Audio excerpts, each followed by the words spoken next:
freedom fighters and human rights activists from all over the world, ladies and gentlemen. This is my second time speaking at the Geneva Summit for Human Rights and Democracy, and I'm very grateful to the organizers for making it possible for me to speak to you today.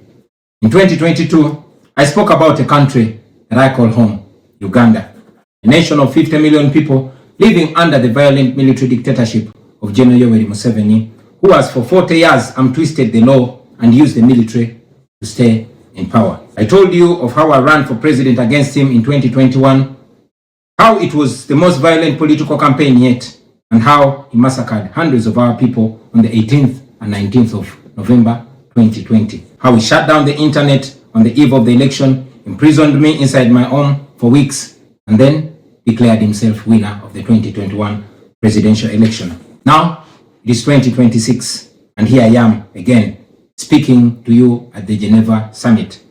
Nothing has changed for the better, only going from bad to worse. Despite what happened in 2021, we were driven by hope to give it another try. So in 2025, I announced that I was running for president again. For 112 days, I traveled across the country campaigning, and the population turned up overwhelmingly. Yet again, our campaigns were violently attacked, our supporters were murdered, we were blocked from reaching many places, and were also blocked from several media stations. As usual, Museveni shut down the internet again, this time 3 days to the election. And what happened thereafter was not an election, but a military operation. The election was so rigged to the point that even at the polling station where Museveni voted for, he got much more votes than the actual registered voters in the register. Our polling agents in several places were arrested and whisked away. Several of our party officials were arrested and many abducted. 2 female deputy presidents of our political party were abducted and held incommunicado in a military barracks for 3 weeks before being thrown into a prison where they are languishing right at this moment. The military was deployed on our streets, shooting on spot whoever dared to challenge the criminality. It was under these circumstances that Museveni yet again declared himself winner of the election, this time with over 70% of the vote. Right now, I'm speaking to you while in hiding. This is because as soon as the election was finished, Museveni's son, who is also chief of the Ugandan military, issued an order to take me to him, dead or alive. The military acted on his order and raided my home. They tortured my family members, humiliated and undressed my wife, accusing her of hiding me. Meanwhile, they were recording and taking pictures of her, which the military chief later on shared on Twitter and bragged about capturing my wife. They also took over my home and surrounded it, and they are occupying my home as we speak right now. My wife and children had to flee the country for fear of their lives. I am in hiding, but I don't want to be in hiding. It was necessary though, so I can stay alive and be able to speak to you right now. I've said it before and I say it again, that I'll resurface at the right time in my country. I feel like the international community has abandoned us. They've ignored us and they've left us to the fate of dictators. When I ran for president in 2021, Museveni and his thugs denied their crimes. They killed our people and denied it. They tortured people and denied it. They raided our houses and denied it. General Museveni has been a smart dictator because he puts on a suit, goes to the West and to the UN, speaks very nicely about democracy and human rights, but realistically, he does not mean any of those. He talks about our so-called Human Rights Commission in Uganda, but the same person closed the UN Human Rights Office in Uganda 2 years ago because they dared to question him about his atrocities. Now that is how he has been able to maintain a facade of democracy for 40 years and counting. But now Museveni is 83 years old, and his 51-year-old son, Muhoozi Kainerugaba, commands our military, the Uganda People's Defense Forces, more like Uganda's defense against its own people. And he's effectively in charge. Unlike his father, Muhoozi does not play the role of a good dictator. He openly and shamelessly says despicable things on social media. On Twitter, he openly confesses and brags about committing atrocities against the people of Uganda. When he was summoned by Parliament He called Parliament a house of clowns and fools, and he threatened to arrest all of them. He describes judges of the Supreme Court of Uganda as clowns in wigs, and he has threatened to crush all journalists that dare to criticize his actions. In April last year, he abducted, detained, and tortured my close friend and bodyguard called Idi Sebufu, also known as Idi Mutwe.